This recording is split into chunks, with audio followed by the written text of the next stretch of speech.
எல்லாரும் எப்படி இருக்கிறீங்க? நல்லா இருக்கீங்களா? இன்னைக்கு நம்ம ஒரு சூப்பரான ஒரு புனிதரை பத்தி பார்க்க போறோம். இந்த புனிதர் வந்து ரொம்பவே எதார்த்தமான ஒரு புனிதர். மேபி இவருக்குரிய எண்ணங்கள் நம்ம எல்லாரிடத்துலயும் இருக்குது அப்படின்னா, அதுக்கு ஒரு ஒரு குட் சொல்யூஷன் குடுக்குற மாரி இந்த புனிதருடைய வாழ்க்கை வரலாறு நம்ம தெரிஞ்சுக்கிடணும் அப்படிங்கிறதுல நான் ரொம்ப ஆர்வமா இருக்கிறேன். ஏன்னா, எனக்கு இதுலேருந்து ஒரு விஷயம் நல்லாவே புரிஞ்சது. கண்டிப்பா உங்களுக்கும் அதுலேருந்து ஏதோ ஒரு விஷயம் போகணும் தானே! எந்த புனிதர் பத்தி பார்க்க போறோம் அப்படின்னா, புனித ஹெர்மான் ஜோசப் அப்படிங்கிற புனிதர். இவர் ஒரு குருவானவர். இவர் புனிதர் பட்டம் பெறும்போது இவர் ஒரு குருவா இருந்திருக்கிறாருன்னு நம்ம இதில பார்க்குறோம். ஸோ இவர் யார் அப்படின்னா, ஒரு ஏழை குடும்பத்தில் பிறந்திருக்கிறாரு.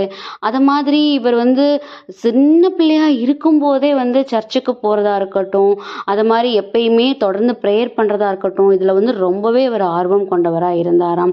ஸோ அதனால தான் என்னமோ இவருக்கு வந்து நம்ம வந்து ஒரு குருவா இருக்கணும். நம்ம வளர்ந்து வந்ததுக்கப்புறம் நம்ம ஒரு ஃபாதர் ஆகணும் அப்படிங்கிறது வந்து அவருக்கு இந்த சின்ன பிள்ளையிலேயே